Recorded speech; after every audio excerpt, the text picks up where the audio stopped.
Everyone, welcome to 10 minute chemistry. তো আজকে আমরা পরবর্তী পার্ট রেজোনেন্স সম্পর্কে জানতে যাচ্ছি। তো রেজোনেন্স কি দেখো, রেজোনেন্স হলো পাই ইলেকট্রনের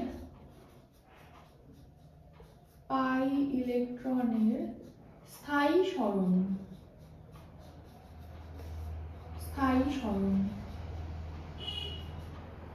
কোনো একটি সিস্টেমের মধ্যে যখন পাই ইলেকট্রন থাকবে, সেই পাই ইলেকট্রনগুলির স্থায়ী সরণ হলে সেই ঘটনাটিকে আমরা রেজোনেন্স বলে থাকি।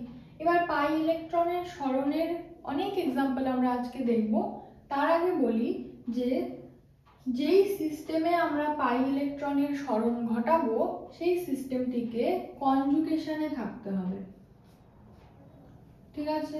তারপর সিস্টেমটিকে সমতলে থাকতে হবে অথবা আমরা বলতে পারি যে sp2 সম্প্রসারিত হলেও চলবে। একটা এক্সাম্পল দেখো, মনে করি এখানে CH3 CH double bond CH single bond CH double bond CH single bond CH3, এই একটা সিস্টেম।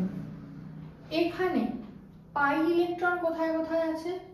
এখানে আছে পাই ইলেকট্রন, এখানেও আছে পাই ইলেকট্রন, ঠিক। এবার সিস্টেমটিকে কনজুগেশনে থাকতে হবে, কথাটার মানে হলো কনজুগেশন বলতে এরকম বোঝায় একটা সিঙ্গেল বন্ড একটা ডাবল বন্ড, তারপর single bond double bond single bond, তারপর যদি আবার ডাবল বন্ড আসে আবার সিঙ্গেল বন্ড ডাবল বন্ড, এরকম করে যদি আমাদের বন্ডগুলো যায় তখন আমরা বলতে পারি যে কনজুগেশনে রয়েছে। বোঝা গেল? যেরকম বেনজিন তোমরা সবাই চেনো, বেনজিনের মধ্যে কি হয়, পাই ইলেকট্রনগুলো বা পাই বন্ডগুলো কনজুগেশনে আছে না।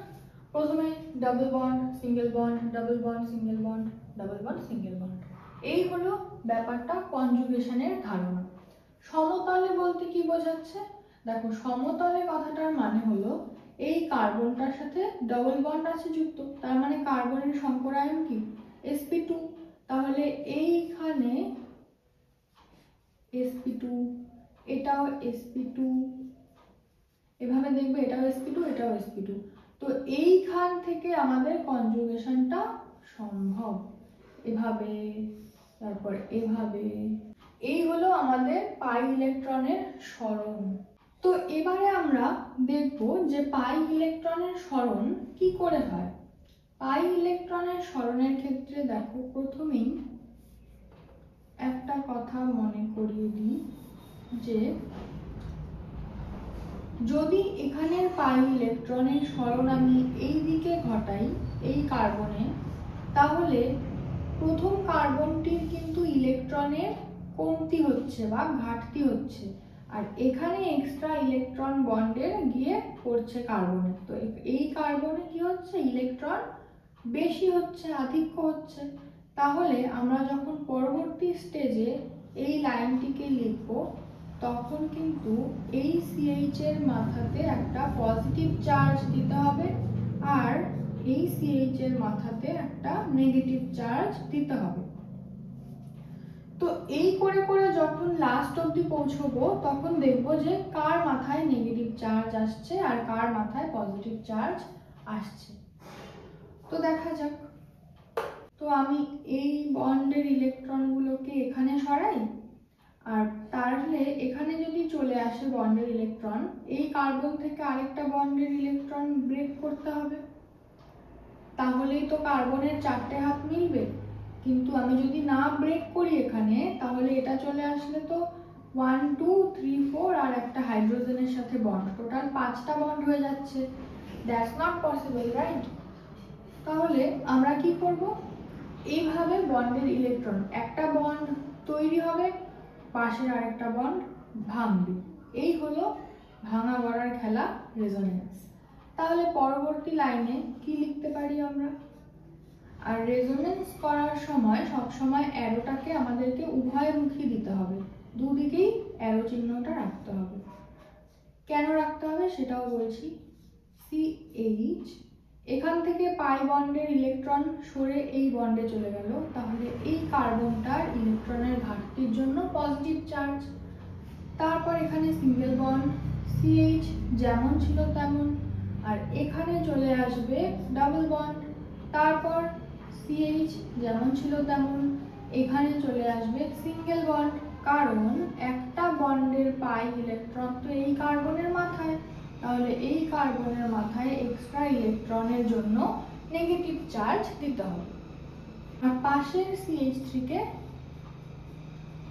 তার মতোই রেখে দিই। এই যে একটা গঠন পাওয়া গেল, এই গঠনটাকে আমরা বলবো কি, ওর রেজোনেটিং গঠন। কেন? কারণ এই নেগেটিভ চার্জ যদি আবার চলে আসে, এই পাই বন্ড আবার এদিকে চলে আসে, তাহলে কিন্তু এটা ঘুরে আবার এই পথে চলে আসতে পারবে, সেম স্ট্রাকচারে পরিণত হতে পারবে। এই জন্যই সাইনটা এভাবে দেওয়া হয়, কারণ এই স্ট্রাকচার থেকে যেমন এই স্ট্রাকচার তৈরি হতে পারে, ঠিক সেরকমই এটার থেকেও এটা তৈরি হয়ে যেতে পারে। ঠিক আছে, তো এবারে যখন আমাদের দুটোই তৈরি হতে পারে, তখন আমরা কি করি, দুটোকে আলাদা আলাদা করে না দেখিয়ে একটা হাইব্রিড স্ট্রাকচার আঁকার চেষ্টা করি। হাইব্রিড স্ট্রাকচার মানে, হাইব্রিড কথার মানে হচ্ছে যেখানে বন্ধন ভাঙছে সেখানে ডট ডট দিব, আর যেখানে বন্ধন গড়ছে সেখানেও ডট ডট দিব। তাহলে দেখা যাক কোথায় বন্ধন ভাঙছে আর কোথায় গড়ছে। CH3 সিঙ্গেল বন্ড তো যেরকম ছিল সেরকমই, CH এই বন্ধনটা ভেঙেছে, তার মানে এখানে আমি একটা ডট ডট দিতে পারি। তারপর আবার CH সিঙ্গেল বন্ড ছিল, একটা বন্ড এখানে গড়ছে নতুন করে, এখানেও ডট ডট দিতে পারি। তারপর CH সিঙ্গেল বন্ড, একটা বন্ড এখান থেকে ভাঙছে, আবার ডট ডট দিতে পারি, CH দেন CH3। তাহলে এই যে গঠনটাকে আমরা ডট ডট দিয়ে লিখলাম, সেটা হয়ে গেল কি, এর রেজোনেন্স হাইব্রিড। এটা হলো হাইব্রিড গঠন।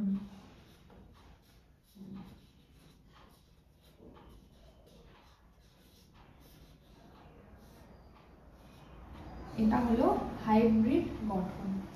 আসলে যখন এটা রেজোনেন্স নিয়ে রিসার্চ হচ্ছিল, তখন দেখা গেছে, তখন আসলে বেনজিন নিয়ে রিসার্চ করছিল।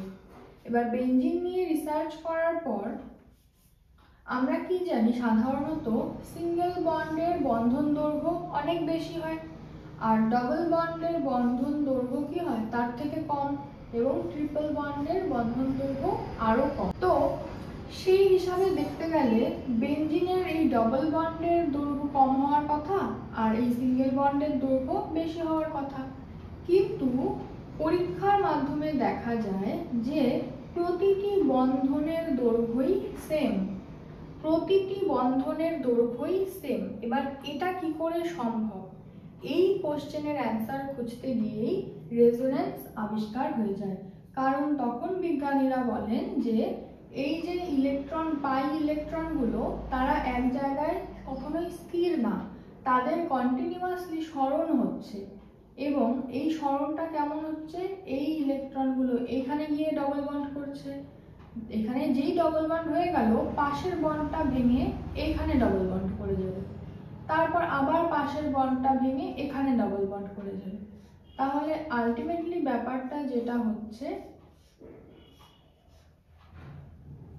যেখানে যেখানে আগে সিঙ্গেল বন্ড ছিল সেখানে সেখানে নতুন করে ডবল বন্ড হয়ে গেল, আর যেখানে ডাবল ছিল সেগুলো সিঙ্গেল হয়ে গেল।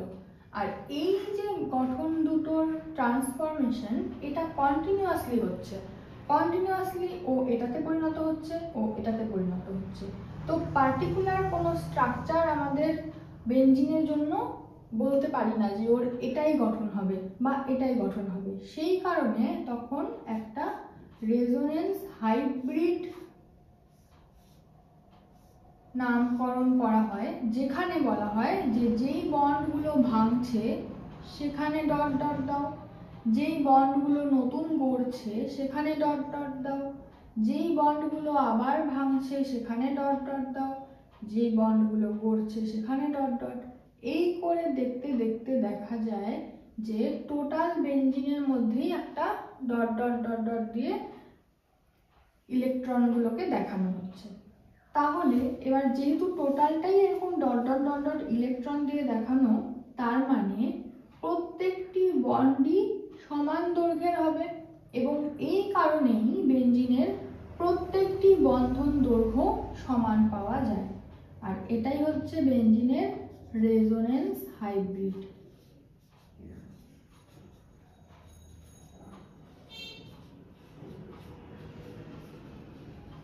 এই তো হলো মোটামুটি রেজোনেন্স সম্পর্কে আইডিয়া। এবার যখন কোনো চার্জড স্পিসিস থাকবে আমাদের কাছে, তখন কেমন হবে সেটা একটু দেখার চেষ্টা করি। CH3NO2 গঠনটা অনেকটা এরকম হয়। এবারে এই গঠনে কি রেজোনেন্স আঁকানো সম্ভব? দেখি, যদি রেজোনেন্স আঁকানো সম্ভব হয় তাহলে পাই ইলেকট্রনের সরণ ঘটাতে হবে। আর পাই ইলেকট্রন আমি এখানে দেখতে পাচ্ছি, তো এটা যদি এখানে সরণ হয় তাহলে নাইট্রোজেনের তো আরো ইলেকট্রন কমে যাচ্ছে। তাহলে সেই নাইট্রোজেনকে ইলেকট্রন পূরণ করতে পারবে কে? এই অক্সিজেনের মাইনাস চার্জ মানে ইলেকট্রনগুলো দিয়ে। ঠিক আছে, তাহলে আমাদেরকে একটু মনে রাখতে হবে যে যখন কোনো অ্যানায়ন থাকবে সিস্টেমে, সেই অ্যানায়নও কিন্তু রেজোনেন্সে অংশগ্রহণ করবে। ঠিক আছে, তাহলে এই মাইনাস চার্জের ইলেকট্রনগুলো এই নাইট্রোজেন আর অক্সিজেনের মাঝের বন্ডে চলে আসবে, আর আরেকটা বন্ড তখন ব্রেক করতে হবে। তাহলে এখানে ডবল বন্ড দেখতে পাচ্ছি, পাই ইলেকট্রন, সেটা ব্রেক হয়ে অক্সিজেনের মাথায় চলে এলো। তাহলে এবার স্ট্রাকচার কি হচ্ছে? CH3N, এখানে ডাবল বন্ড O, এখানে সিঙ্গেল বন্ড O মাইনাস। আর এই প্লাসটা কিন্তু প্লাসের মতোই থাকবে, ওর কিন্তু কোনো চেঞ্জ হবে না। কেন চেঞ্জ? এই প্লাসটা এসছে কেন? নাইট্রোজেন হলো টোটাল 3টে বন্ড তৈরি করতে পারে।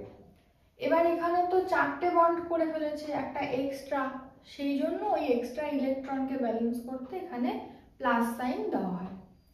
ঠিক আছে, আর ওভারঅল CH3NO2 এই মৌলটা তো নিউট্রাল, এর মধ্যে তো কোনো চার্জ দেখা যাচ্ছে না। তো নাইট্রোজেনের প্লাস চার্জকে নিউট্রাল করতে আবার এখানে একটা অক্সিজেনে মাইনাস চার্জ দেওয়া হয় এবং এইগুলো এখন রেজোনেন্স করতে পারছে।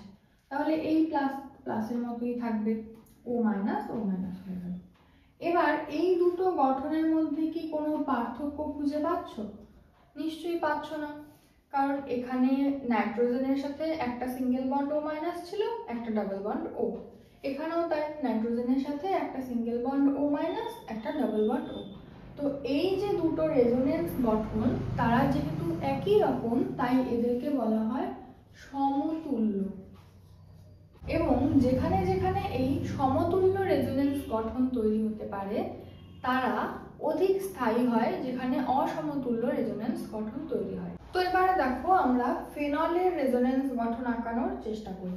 ফেনলের এই যে OH গ্রুপ, ফেনল মানে সবাই জানো যে বেঞ্জিন রিং এর উপরে একটা OH গ্রুপ যুক্ত থাকে। এবার OH এর অক্সিজেনের তো দুটো এক্সট্রা লোন পেয়ার আছে, সেই লোন পেয়ারটা কি করতে পারে? এখানে রেজোনেন্সে অংশগ্রহণ করতে পারে। কি করে? সবার প্রথমে এই অক্সিজেনের লোন পেয়ার এই বন্ডে চলে আসবে। এবার যখনই এখানে একটা বন্ড সৃষ্টি হয়ে যাবে, তার পাশের একটা ডবল বন্ডকে ভাঙতে হবে। তাহলে এই পাশের ভেঙে চলে আসবে এই কার্বনের মধ্যে। তখন কি হবে স্ট্রাকচার?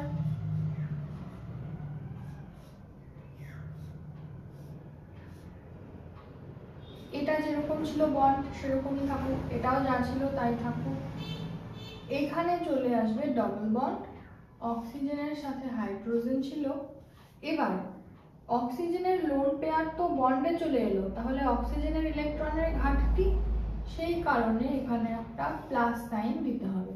আর যেহেতু এই বন্ডের ইলেকট্রনগুলো উঠে এসে কার্বনের ওপর পড়লো, তাহলে কার্বনের এখানে আমাকে একটা মাইনাস সাইন দিতে হবে।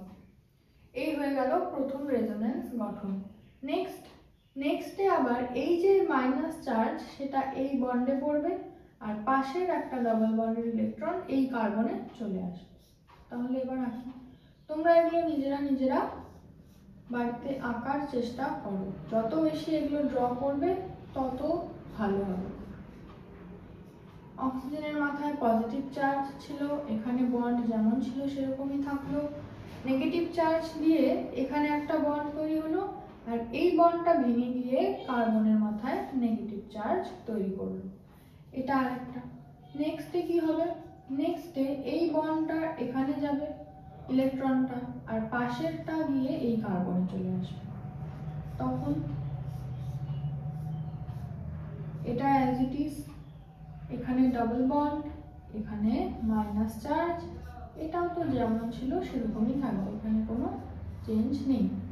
এবার লাস্ট স্টেপে কি হচ্ছে, এই ইলেকট্রনগুলো এই বন্ডে চলে আসবে, আর পাশের এই ডাবল বন্ডটা অক্সিজেনের মাথায় চলে যাবে।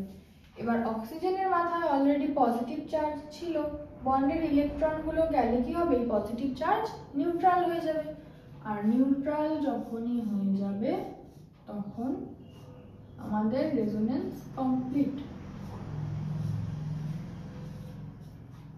OH রেজোনেন্স আমাদের কমপ্লিট। এবার এই গঠন আর লাস্টের গঠনের মধ্যে কি ডিফারেন্স দেখা যাচ্ছে, এই যে বেঞ্জিন রিং এর ভেতরে যে পাই বন্ধনগুলো যেখানে ছিল তারা স্থান পরিবর্তন করে এদিকে চলে গেছে, তাই তো, এছাড়া তো আর কোনো পরিবর্তন নেই, যা ছিল তাই। তো এই গঠনটাকে আমরা রেজোনেন্স হাইব্রিড হিসেবে লিখতে পারি। যেখানে যেখানে পরিবর্তন হয়েছে, কোথায় কোথায় বন্ড তৈরি হয়েছে সেটা দেখো, এখানে টোটাল বেঞ্জিন রিংয়ে, তাই তো, আর এখানে ছিল OH হাইব্রিড। আর আমাদেরকে দেখতে হবে চার্জের ব্যাপারটা, যেমন পজিটিভ চার্জগুলো কিন্তু অক্সিজেনের মাথায় এসছে, তো হাইব্রিডে গিয়ে সেটা আমাদের ডেল্টা পজিটিভ দিয়ে দিতে হবে। আর নেগেটিভ চার্জটা যেহেতু পুরো বেঞ্জিন রিং জুড়েই এসছে, তো আমরা হাইব্রিডের মাঝখানে ডেল্টা নেগেটিভ চার্জ দিয়ে দিতে পারি। এই হলো ফেনলের রেজোনেন্স গঠন। এরপর আমরা যদি বলি ফেনক্সাইড আয়নের রেজোনেন্স গঠন, ফেনক্সাইড আয়নের ক্ষেত্রে কি হবে, ফেনল থেকে যদি একটা হাইড্রোজেনকে আমরা মাইনাস করি, তাহলে যে অক্সিজেন পড়ে থাকবে সেটা O মাইনাস হিসেবে পড়ে থাকবে। হাইড্রোজেনকে মাইনাস করি মানে হাইড্রোজেন সবসময় H প্লাস হয়ে চলে যেতে পারে। H প্লাস হয়ে কি করে যাবে, যদি এই বন্ডের দুটো ইলেকট্রন অক্সিজেন নিজের দিকে নিয়ে নেয়, এবং নিতেই পারবে কারণ অক্সিজেন তো বেশি তড়িৎ ঋণাত্মক, সেই কারণে হাইড্রোজেন যখন H প্লাস হয়ে চলে যায় বাকি O মাইনাস পড়ে থাকলো, আর বাদ বাকি তো যা ছিল তাই। তো এটা হলো ফেনক্সাইড আয়ন। এবার এই ফেনক্সাইড আয়নের রেজোনেটিং গঠন দেখার সময় দেখো কি করব, এখানে অলরেডি নেগেটিভ চার্জ ছিল, তো যখন নেগেটিভ চার্জ থাকবে তখন তো আর লোন পেয়ারের এখানে পার্টিসিপেট করার কোনো ব্যাপার নেই, চার্জ এসে আগে পার্টিসিপেট করবে রেজোনেন্সে। এই নেগেটিভ চার্জ এই বন্ডে নামলো, বন্ডে নামার পর এই যে ডাবল বন্ড সেটা আবার কার্বনের ওপর চলে আসবে। সেম ভাবে তোমরা নিজেরা একটা খাতায় করার চেষ্টা করো, যা ছিল তাই, এখানে চলে এলো ডাবল বন্ড, আর এখানে কি হবে, কার্বনের মাথায় নেগেটিভ চার্জ। এবার এই অক্সিজেনের মাথায় কিন্তু আর পজিটিভ চার্জ আসবে না, কেন, কারণ অলরেডি এখানে নেগেটিভ চার্জ ছিলই, তাই তো, ওর এক্সট্রা ইলেকট্রনগুলো তো যায়নি, মানে লোন পেয়ার ইলেকট্রন তো যায়নি ওর নিজের, যেটা এক্সট্রা হাইড্রোজেন থেকে পেয়েছিল সেটা এসছে। তো এবার এই নেগেটিভ চার্জটাকে আমরা এই বন্ডে দিয়ে দিই, আর এই ডাবল বন্ডটাকে এই কার্বনের মাথায় দিয়ে দিই।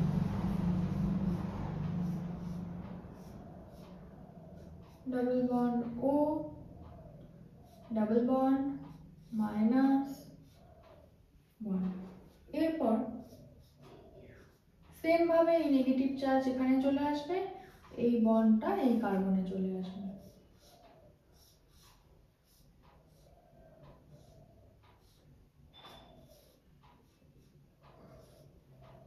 আছে। লাস্ট স্টেপ,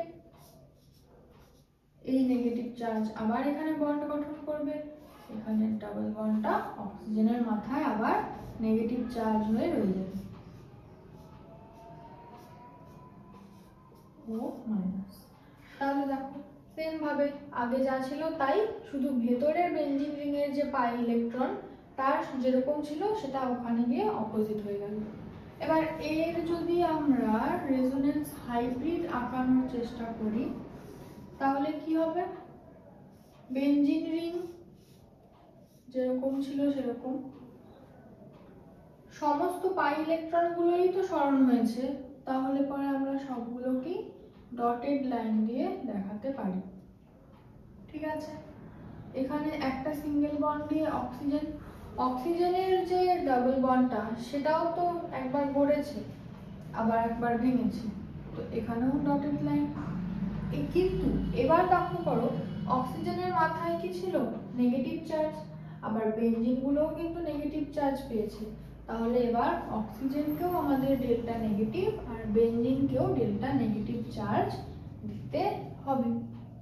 তাহলে হয়ে গেল আমাদের এই রেজোনেন্স হাইব্রিডের গঠন।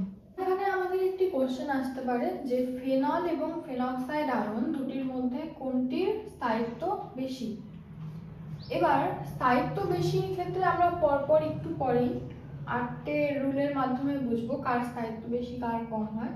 এক্ষেত্রে মনে রাখো যে ফেনলের ক্ষেত্রে কিন্তু আমাদের রেজোনেটিং গঠনে দু ধরনের চার্জ উৎপত্তি হয়েছিল, দু ধরনের চার্জ দেখা যাচ্ছিল, একটা নেগেটিভ একটা পজিটিভ। কিন্তু ফেনক্সাইড আয়নের ক্ষেত্রে এই নেগেটিভ চার্জটাই বারবার ঘুরে ফিরে আসছিল, তাহলে এখানে একটাই চার্জ দেখা যাচ্ছে। ঠিক আছে, তো যখন একই ধরনের চার্জ চলে আসবে সেক্ষেত্রে সেটি বেশি স্থায়িত্ব লাভ করবে, আর যখন দু ধরনের চার্জ দেখা যাবে বা চার্জ সেপারেশন দেখা যাবে সেক্ষেত্রে আমাদের এটা কম স্থায়ী হয়ে যাবে। ঠিক আছে, আশা করি বোঝা গেল। তো এবারে দেখো আমরা স্থায়িত্ব নিয়ে একটু আলোচনা করি। এবার রেজোনেন্স গঠন তো আমরা এঁকে ফেলতে পারবো, কিন্তু কোন গঠনটার স্থায়িত্ব সব থেকে বেশি হবে কার কম হবে সেক্ষেত্রে দেখতে হলে আমাদেরকে মোটামুটি 7-8টা নিয়ম আছে, সেটা মনে রাখতে হবে। এই নিয়মগুলো একবার যদি মনে থাকে তাহলে রেজোনেন্স নিয়ে কিন্তু পরবর্তীতে আর কোনো অসুবিধা থাকবে না। তো চলো নিয়মগুলো একে একে দেখে নিই। ফার্স্ট নিয়মে বলেছে যে নন পোলার রেজোনেন্স গঠনের স্থায়িত্ব বেশি হবে গ্রেটার দেন ডাইপোলার রেজোনেন্স গঠন। ডাইপোলার আর নন পোলার বলতে কি, পোলার মানে আমি আগের দিন ক্লাসে বুঝিয়েছিলাম যে যখন পোল সৃষ্টি হবে কোনো মূল যৌগের মধ্যে, পোল সৃষ্টি হলে যেমন plus positive pole negative pole সৃষ্টি হলে সেটাকে আমরা পোলার বলি, বা দুটো পোল যেহেতু তৈরি হচ্ছে তার মানে ডাইপোলারও বলা যায়। কিন্তু যদি কোথাও কোনো পোল দেখা না যায় সেক্ষেত্রে সেটাকে আমরা নন পোলার বলতে পারি।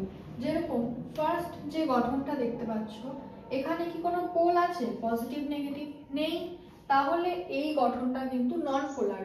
কিন্তু যখন আমরা এই গঠন থেকে রেজোনেন্স গঠন আরেকটা আঁকবো তখন কি করব, এই যে পাই ইলেকট্রন সেটা সরণ হবে এই বন্ডে, এই বন্ডের সরণ হলে তার পাশের পাই বন্ডের সরণ হয়ে যাবে তার কার্বনের মাথার উপর। এবার যে গঠনটা হবে সেটা কি, CH3 CH single bond CH। এবার এই সেকেন্ড কার্বনকে লক্ষ্য করো, এখানে কিন্তু পাই বন্ড চলে গেল, তাহলে এই কার্বনটার কিন্তু ইলেকট্রনের ঘাটতি হলো, কারণ এই কার্বনেরও একটা ইলেকট্রন এই বন্ডে ছিল যেটা নিয়ে এটা চলে গেল, তাহলে এই সেকেন্ড কার্বনটাতে আমাদেরকে পজিটিভ চার্জ দিয়ে দিতে হবে। এবার নেক্সট CH, এখানে ডাবল বন্ড চলে এলো, তারপর আবার H তো ছিল এটা সিঙ্গেল বন্ড হয়ে যাবে, আর CH2 এর মাথায় একটা নেগেটিভ চার্জ চলে আসবে। কেন, কারণ এখানে যে পাই ইলেকট্রন দুটো এক্সট্রা সেটা কার্বনের মাথায় গিয়ে নেগেটিভ চার্জে পরিণত হলো। এবার এই যে গঠনটা এটা কিন্তু ডাইপোলার রেজোনেটিং গঠন, কারণ দুটো পোল সৃষ্টি হয়েছে পজিটিভ নেগেটিভ। তাহলে আমি যদি এই গঠনটিকে A এবং এই গঠনটিকে B নাম দিই তাহলে A গঠনের স্থায়িত্ব বেশি হবে দেন B, কারণ নন পোলার গঠনের স্থায়িত্ব সব থেকে বেশি হয়। এছাড়াও আমরা যেটা জানতাম এতদিন ধরে যে যে কোনো চার্জড স্পিসিস কিন্তু কখনোই স্থায়িত্ব লাভ করতে পারে না। যাদের মধ্যে কোনো চার্জ নেই তারা সব থেকে বেশি স্থায়ী হয়, আর ওরা তো চার্জ স্পিসিস হয়ে গেল, চার্জ চলে এসছে মাথায় আধান, তাহলে অবশ্যই তারা হচ্ছে কি হবে, সব থেকে কম স্থায়ী হবে। ঠিক আছে, এবার নেক্সট রুলে বলেছে যে সমযোজী বন্ধনের সংখ্যা যদি বেশি হয় তাহলে স্থায়িত্ব কিন্তু বেশি হবে। সমযোজী বন্ধন আমরা আগের এক্সাম্পল থেকেই লক্ষ্য করি। ঠিক আছে, এখানে কার্বন 3টে হাইড্রোজেনের সাথে 3টে সমযোজী বন্ধন করেছে, তাহলে 3 প্লাস এখানে একটা সমযোজী বন্ধন 1 প্লাস কার্বন হাইড্রোজেনের সাথে আরেকটা সমযোজী বন্ধন প্লাস দুটো এখানে বন্ড প্লাস কার্বন হাইড্রোজেনের সাথে একটা প্লাস একটা সিঙ্গেল বন্ড প্লাস আবার হাইড্রোজেনের সাথে আবার ডাবল বন্ডের জন্য দুটো, আবার দুটো হাইড্রোজেনের জন্য দুটো। যতগুলো বন্ড আছে সমযোজী বন্ধন সেই সবগুলোকে প্লাস করলাম, তাহলে কত আসছে 3 4 5 6 7 8 9 10 11 12 13 14। তাহলে এই প্রথম যৌগটিতে যদি কাউন্ট করো দেখতে পাবে 14টি সমযোজী বন্ধন রয়েছে। আর এখানে এক্ষেত্রে 3টে 1 4 5 6 7 8 9 10 11 12 13 এখানে যোগ করে দেখো সমস্ত হাইড্রোজেনের সাথে বন্ডগুলো কাউন্ট করো আর কার্বন কার্বন বন্ডগুলো কাউন্ট করে দেখো, টোটাল 13টি সমযোজী বন্ধন চলে আসবে। তাহলে যেখানে সমযোজী বন্ধনের সংখ্যা বেশি তার স্থায়িত্ব বেশি, তাহলে এই হিসাবে তো আমাদের A এর স্থায়িত্বই বেশি হচ্ছে দেন B। এই ছিল রুল 2। নেক্সট আমাদের 3 নম্বর যে রুল, সেখানে বলেছে যে ক্যাটায়নিক রেজোনেটিং গঠনের ক্ষেত্রে, মানে এরকম রেজোনেটিং গঠন যেখানে শুধুমাত্র ক্যাটায়ন মানে পজিটিভ চার্জই ঘুরে ফিরে আসবে, সেক্ষেত্রে কম তড়িৎ ঋণাত্মক পরমাণুতে যদি পজিটিভ চার্জ থাকে সেটা বেশি স্থায়ী হবে। অবশ্যই, কারণ কম তড়িৎ ঋণাত্মক পরমাণু মানে কি, সে পজিটিভ চার্জকেই রাখতে চাবে, আর বেশি তড়িৎ ঋণাত্মক হলে কি হবে, সে নেগেটিভ চার্জকে রাখতে চাবে। এবার এই এক্সাম্পলে লক্ষ্য করো যে এই গঠনের যদি আমরা রেজোনেটিং গঠন আঁকি, কি করে আঁকবো? রেজোনেটিং গঠন আঁকতে হলে নাইট্রোজেনের যে লোন পেয়ার সেটা এই কার্বনে নেমে ডবল বন্ড গঠন করবে এবং এই কার্বন অক্সিজেনের ডবল বন্ডটা অক্সিজেনের মাথায় চলে গিয়ে অক্সিজেনকে নিউট্রাল করে দেবে, কারণ অলরেডি অক্সিজেনের মাথায় একটা পজিটিভ চার্জ ছিল। তাহলে গঠনটা হয়ে যাবে কেমন, HC ডাবল বন্ড NH2, আর নাইট্রোজেনের মাথায় চলে আসবে এবার পজিটিভ চার্জ। কেন? কারণ এই যে লোন পেয়ার তো বন্ডে চলে এসেছে, তাহলে নাইট্রোজেনের তো ইলেকট্রনের ঘাটতি আছে, সেই কারণে নাইট্রোজেনের পজিটিভ চার্জ। আর এখানে এটা সিঙ্গেল বন্ড হয়ে যাবে আর অক্সিজেনের লোন পেয়ার। এইবার এই দুটো গঠনের মধ্যে তোমাকে বলবে কোনটি বেশি স্থায়ী। প্রথম ক্ষেত্রে লক্ষ্য করো নাইট্রোজেন আর অক্সিজেনের মধ্যে ইলেকট্রোনেগেটিভ তড়িৎ ঋণাত্মক সব থেকে বেশি কে? আমরা জানি যত পর্যায় বরাবর বাদিক থেকে ডান দিকে যাওয়া যায় তত তড়িৎ ঋণাত্মকতা বাড়তে থাকে। তাহলে আমরা যদি আমাদের পর্যায় লক্ষ্য করি তাহলে দেখব কি, বোরন, কার্বন, তারপর নাইট্রোজেন, তারপর অক্সিজেন, তারপর ফ্লুরিন, তারপর নিয়ন। তাহলে অক্সিজেন আর নাইট্রোজেনের মধ্যে অক্সিজেন সব থেকে বেশি তড়িৎ ঋণাত্মক আর নাইট্রোজেন কম তড়িৎ ঋণাত্মক। তাহলে দেখব যে দুটো স্ট্রাকচারের মধ্যে দেখো নাইট্রোজেনের মাথায় যেখানে পজিটিভ চার্জ সেই গঠনটা কিন্তু আমাদের স্থায়ী গঠন হয়ে যাবে। তাহলে নাইট্রোজেনের মাথায় যদি এই গঠনটাকে B এখানে A দেওয়া হয় তাহলে B সব থেকে বেশি স্থায়ী হবে দেন A। কেন? কারণ কম তড়িৎ ঋণাত্মক মৌলতে আমাদের পজিটিভ চার্জকে আসতে হবে। এখানে কি ছিল, অক্সিজেনের মাথায় পজিটিভ চার্জ ছিল না, তো অক্সিজেন তো বেশি তড়িৎ ঋণাত্মক, তো এটা তো স্টেবিলিটি পাবে না, তাহলে বি স্ট্রাকচার আমাদের বেশি স্টেবল। আর ইলেকট্রোনেগেটিভ অক্সিজেন বেশি, নাইট্রোজেন কম। এই ছিল আমাদের 3 নাম্বার। এবার চলে আসি 4th নাম্বার, যে অ্যানায়নিক রেজোনেটিং গঠনের ক্ষেত্রে, মানে সমস্ত রেজোনেটিং গঠনের ক্ষেত্রে আমাদের একটাই চার্জ থাকবে, সেটা হলো অ্যানায়ন, নেগেটিভ চার্জ। সেক্ষেত্রে নেগেটিভ চার্জ কি হবে, বেশি তড়িৎ ঋণাত্মক পরমাণুতে যদি থাকে কোনো গঠনে, তাহলে সেই গঠনটির স্থায়িত্ব আমাদের বেশি হবে। অবশ্যই বেশি তড়িৎ ঋণাত্মক পরমাণু সবসময় নেগেটিভ চার্জকেই রাখতে চায়। তো এই এক্সাম্পলের মাধ্যমে আমরা বুঝতে পারি। দেখো এখানে CH2 এর উপর নেগেটিভ চার্জ আর এখানে ডাবল বন্ড আছে, তাহলে এই নেগেটিভ চার্জ দিয়ে এখানে ডাবল বন্ড বানাবে। তার পাশের ডাবল বন্ড মানে পাই বন্ডের ইলেকট্রনগুলো চলে যাবে কোথায়, অক্সিজেনের মাথায়। এবার যে গঠনটি সৃষ্টি হবে সেটা হলো CH2 ডাবল বন্ড C, সাথে H তো ছিলই, আর এখানে ডাবল বন্ডটা হয়ে যাবে সিঙ্গেল বন্ড, আর অক্সিজেনের মাথায় চলে আসবে নেগেটিভ চার্জ, তাই তো।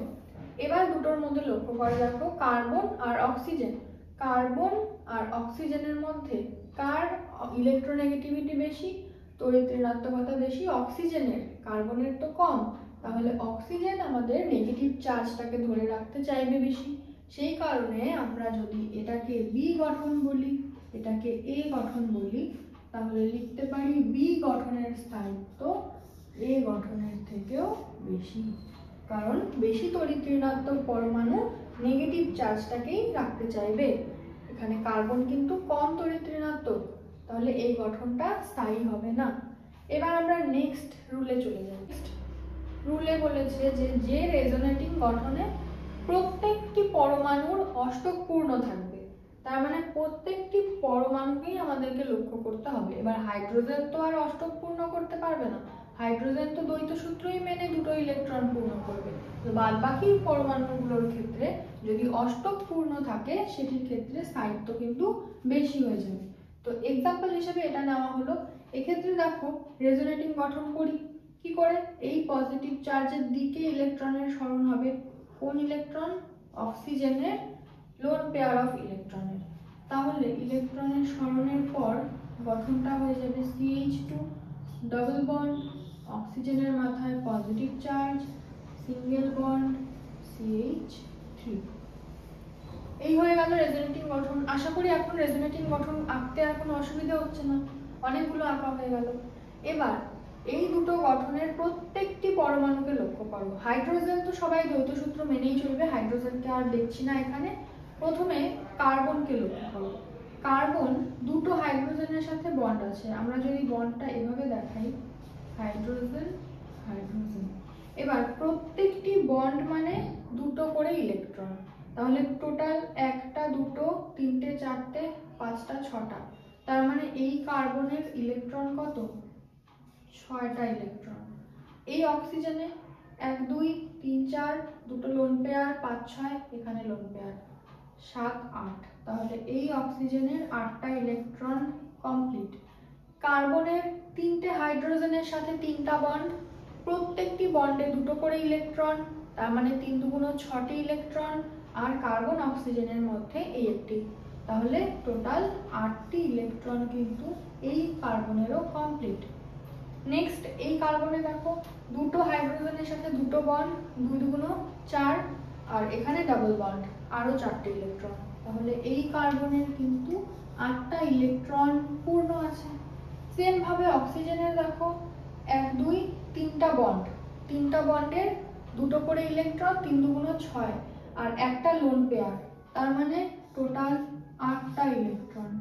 এখানে 3টে হাইড্রোজেনের সাথে কার্বনের 3টে বন্ড, আর এখানে কার্বন অক্সিজেনের একটা বন্ড, টোটাল 4টে বন্ড, 4টে বন্ড মানে 4 2 8টে ইলেকট্রন, তাহলে এই কার্বনেরও 8টে ইলেকট্রন কমপ্লিট আছে। তাহলে এই ক্ষেত্রে আমাদের একটা 6 ইলেকট্রন লক্ষ্য করা যাচ্ছে, কিন্তু এই স্ট্রাকচারে সবগুলো পরমাণুই কিন্তু 8টে ইলেকট্রন কমপ্লিট করেছে। তাহলে আমি যদি এই স্ট্রাকচারের নাম A আর এটা B লিখি, তাহলে স্ট্রাকচার B হয়ে যাবে সবথেকে বেশি স্থায়ী। বোঝা গেল? নেক্সট রুল,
বলেছে বিপরীতধর্মী চার্জগুলোকে পাশাপাশি থাকতে হবে এবং একই যে চার্জগুলো থাকবে তারা যদি দূরে দূরে থাকে তাহলে স্থায়িত্ব বেশি হবে। একই চার্জ বলতে মনে করো একই পজিটিভ চার্জ আছে দুটো, তারা যদি দূরে থাকে দুটো পজিটিভ চার্জ তাহলে স্থায়িত্ব বেশি হবে, বা যদি দুটো নেগেটিভ চার্জ দূরে থাকে তাহলে তাদের স্থায়িত্ব বেশি হবে। আর যদি বিপরীতধর্মী চার্জ পাশাপাশি থাকে তাহলে তাদের স্থায়িত্ব বেশি হবে। যেরকম প্রথম এক্সাম্পলটা লক্ষ্য করো, এখানে যদি আমি রেজোনেটিং গঠন আঁকতে চাই তাহলে কি করে আঁকতে পারবো? প্রথমে এই যে এক্সট্রা ইলেকট্রন, সেই এক্সট্রা ইলেকট্রন এই বন্ডে চলে আসবে আর এই ডাবল বন্ডের ইলেকট্রনগুলো কার্বনের মাথায় চলে আসবে। তাহলে স্ট্রাকচার হয়ে যাবে NH3+ সিঙ্গেল বন্ড CH, কার্বনের ওপর মাইনাস চার্জ চলে আসছে, এখানে সিঙ্গেল বন্ড হয়ে গেল CH, এটা ডাবল বন্ড CH2। এবার এই গঠনটাতে দেখো দুটি বিপরীতধর্মী চার্জ কিন্তু পাশাপাশি আছে আর এখানে দুটি বিপরীতধর্মী চার্জ কিন্তু দূরে ছিল, তাহলে যেখানে পাশাপাশি থাকবে তার স্থায়িত্ব বেশি হবে।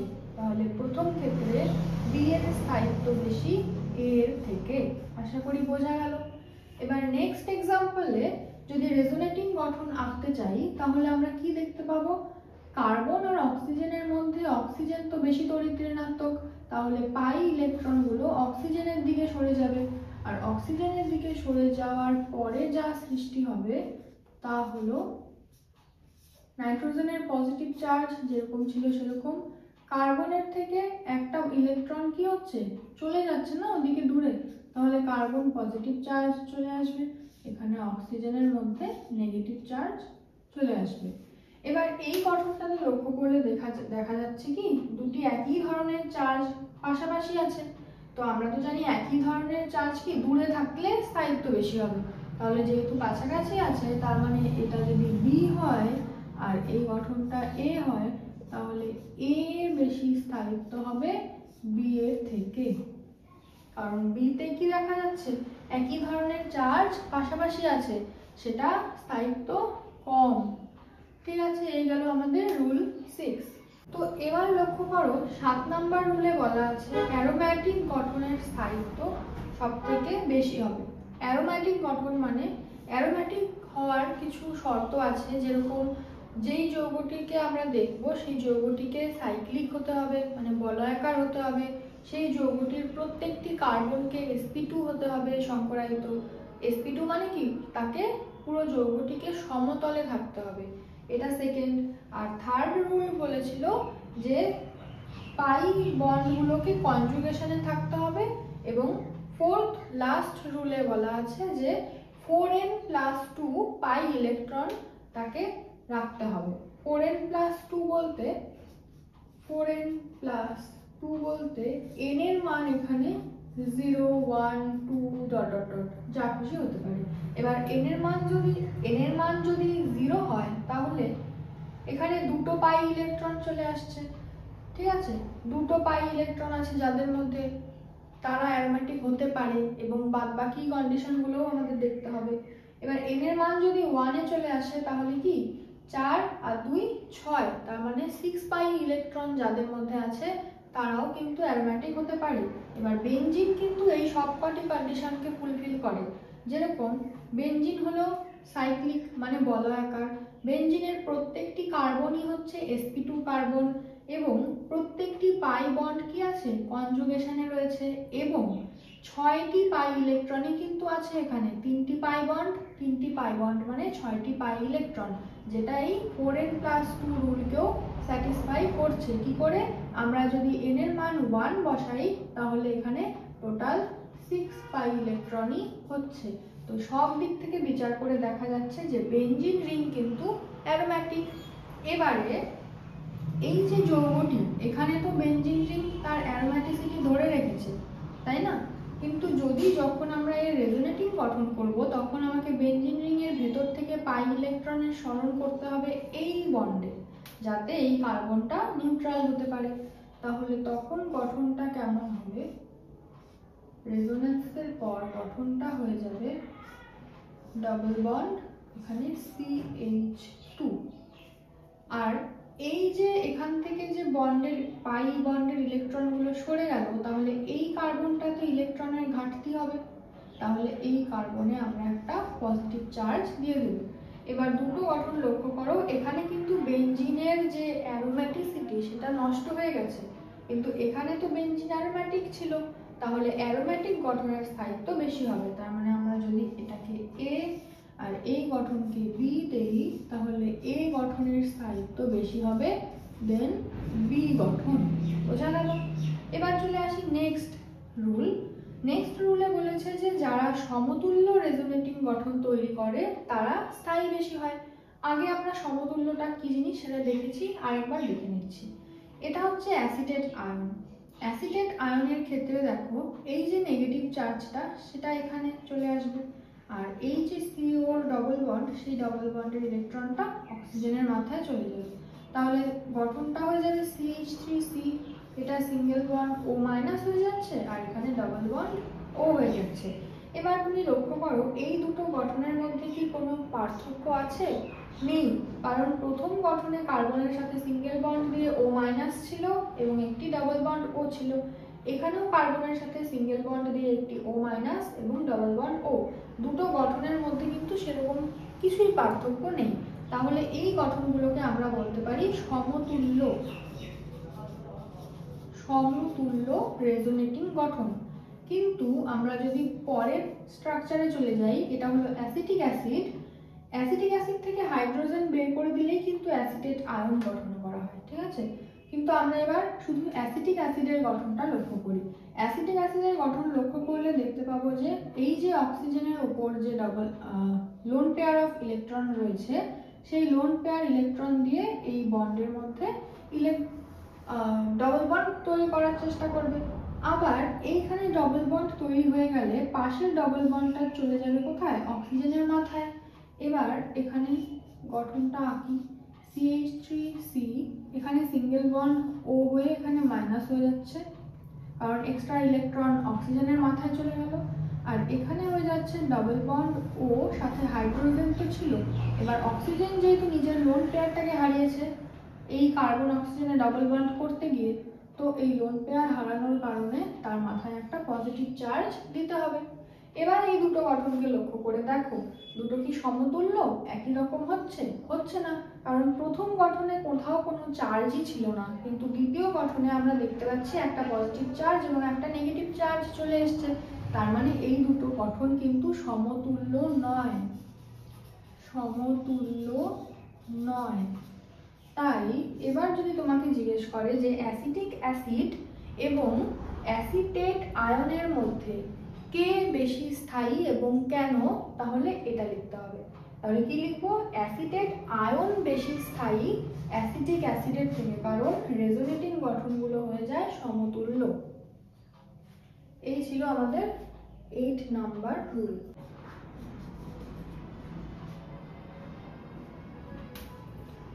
এবার আমাদের নেক্সট রুল একদম ভীষণই ইজি।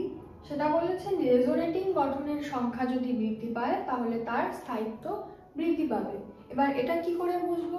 মনে করো তুমি কোনো রেজোনেটিং স্ট্রাকচার করছো, তোমার টোটাল 3টে রেজোনেটিং গঠন এসছে এবং আরেকটি স্ট্রাকচার করার পরে দেখা গেল যে সেখানে দুটো রেজোনেটিং স্ট্রাকচার এসছে, তাহলে সেক্ষেত্রে যেখানে 3টে রেজোনেটিং স্ট্রাকচার পেয়েছি সেটার স্থায়িত্ব বেশি হবে দুটোর তুলনায়। যেরকম এখানেও আমরা লক্ষ্য করতে পারি যে অ্যাসিটেট আয়নের মধ্যে কিন্তু আমরা দুটো রেজোনেটিং গঠন পাই, কিন্তু বেনজিনের ক্ষেত্রে কিন্তু তিনটে কি চারটে এরকম রেজোনেটিং গঠন ছিল, তাহলে বেনজিন হচ্ছে বেশি স্থায়ী হবে দেন এই অ্যাসিটেট আয়ন। ঠিক আছে, তো আজ রেজোনেটিং গঠন এই অবধি রাখছি। এরপর আমাদের ভিডিওটা বেশি বড় হয়ে যাচ্ছে, তো সেই কারণে পরবর্তী পার্ট যখন আমরা হাইপার কনজুগেশন শুরু করব তখন আমরা রেজোনেটিং গঠনের কিছু অ্যাপ্লিকেশন, একটা কি দুটো অ্যাপ্লিকেশনই বাকি আছে, সেই অ্যাপ্লিকেশনগুলো করে নিয়ে তারপর হাইপার কনজুগেশনে চলে যাব। তো আজকের ক্লাস এই অবধিই থাকছে। যদি ভিডিওটি ভালো লেগে থাকে তাহলে অবশ্যই লাইক, কমেন্ট, শেয়ার এবং সাবস্ক্রাইব করতে ভুলবে না একদমই। Thank you so much for watching.